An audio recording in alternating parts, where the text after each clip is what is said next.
Hi hello friends, welcome back to Gubbi's vlog. ನಾನಿವತ್ತು ಮಾಡ್ತಿರಕ್ಕಂಥ recipe ನಿಮಗೆ ನೋಡ್ತಾ ಇದ್ರೆ ಗೊತ್ತಾಗಿರಬೇಕು, ಸಾಂಬಾರು ರೆಸಿಪಿ. ಅದು ಮಜ್ಜಿಗೆ ಸಾಂಬಾರು.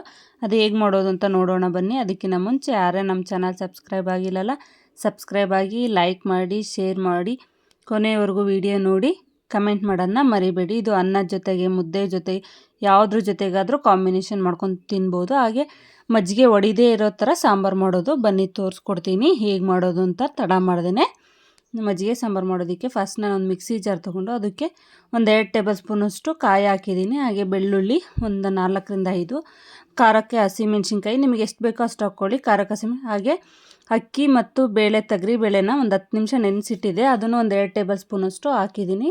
ಕೊತ್ತಂಬರಿ ಸೊಪ್ಪು, ಜೀರಿಗೆ, ಉಪ್ಪು. ನಾನು ಹೇಳ್ದೆ ಅಂತಂದು ಯಾವುದೇ ಐಟಮ್ಸ್ನು ಮಿಸ್ ಮಾಡಿಬಿಡಿ. ಕೊತ್ತಂಬರಿ ಸೊಪ್ಪು ಬೇಕಾದರೆ ಸ್ಕಿಪ್ ಮಾಡಿ ಪರವಾಗಿಲ್ಲ, ಇಲ್ಲ ಅಂದರೆ ಓಕೆನಾ. ಈಗ ಚೆನ್ನಾಗಿ ನುಣ್ಣು ರುಬ್ಕೊಂಡಿದ್ದೀನಿ.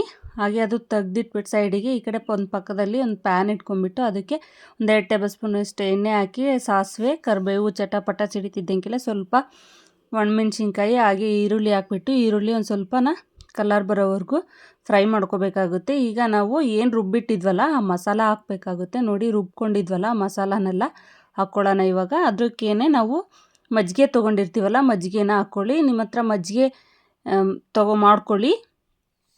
ಹುಳಿ ಮಜ್ಜಿಗೆ ತೊಗೋಬೇಡಿ, ಸ್ವೀಟ್ ಇರೋ ಮಜ್ಜಿಗೆ ತೊಗೊಳ್ಳಿ. ಹುಳಿ ಮಜ್ಜಿಗೆ ತೊಗೊಂಡ್ರೆ ಸಾಂಬಾರು ಹುಳಿ ಹುಳಿ ಬರುತ್ತೆ, ಚೆನ್ನಾಗಿರೋದಿಲ್ಲ. ಅದಕ್ಕೋಸ್ಕರನೇ ಲೋ ಫ್ಲೇಮಲ್ಲಿ ಇಟ್ಕೊಂಡು ನಾವು ಖಾರ ಮತ್ತು ಮಜ್ಜಿಗೆ ಹಾಕಬೇಕಾಗುತ್ತೆ. ಯಾಕಂದರೆ ಹೈ ಫ್ಲೇಮ್ ಇಟ್ಕೊಂಡ್ರೆ ಮಜ್ಜಿಗೆ ಒಡೆದ್ಬಿಡುತ್ತೆ ಅನ್ನೋದಕ್ಕೋಸ್ಕರ ಲೋ ಫ್ಲೇಮ್ ಇಟ್ಕೊಂಡು ಮಜ್ಜಿಗೆ ಹಾಕ್ಕೊಳ್ಳಿ.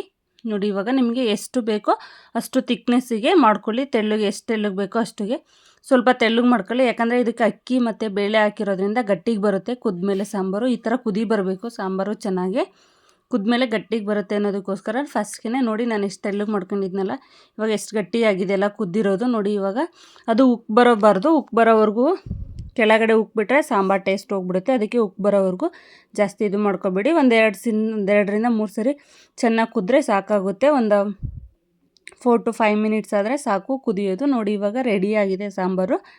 ಯಾರ್ಯಾರಿಗೆಲ್ಲ ಈ ವಿಡಿಯೋ ಇಷ್ಟ ಆಗಿದೆ ಸಬ್ಸ್ಕ್ರೈಬ್ ಮಾಡ್ಕೊಳ್ಳಿ. ಹಾಗೆ ನಮ್ಮ ಚಾನಲ್ನ ನೋಡಿ ಎಷ್ಟು ಚೆನ್ನಾಗಿ ಇದೇ ಥರದ ವೀಡಿಯೋಸ್ ಬೇಕಂದರೆ ಕಮೆಂಟ್ ಮಾಡಿ ತಿಳಿಸಿ, ನಾನು ನಿಮಗೆ ರೆಸಿಪೀಸ್ ಮಾಡಾಕ್ತೀನಿ. ಇದು ಅನ್ನದ ಜೊತೆಗಾದರೂ ಮುದ್ದೆ ಜೊತೆ ಮಕ್ಕಳಿಂದ ಹಿಡಿದು ದೊಡ್ಡವ್ರವರೆಗೂ ಇಷ್ಟಪಟ್ಟು ತಿಂತಾರೆ. Thank you for watching my channel.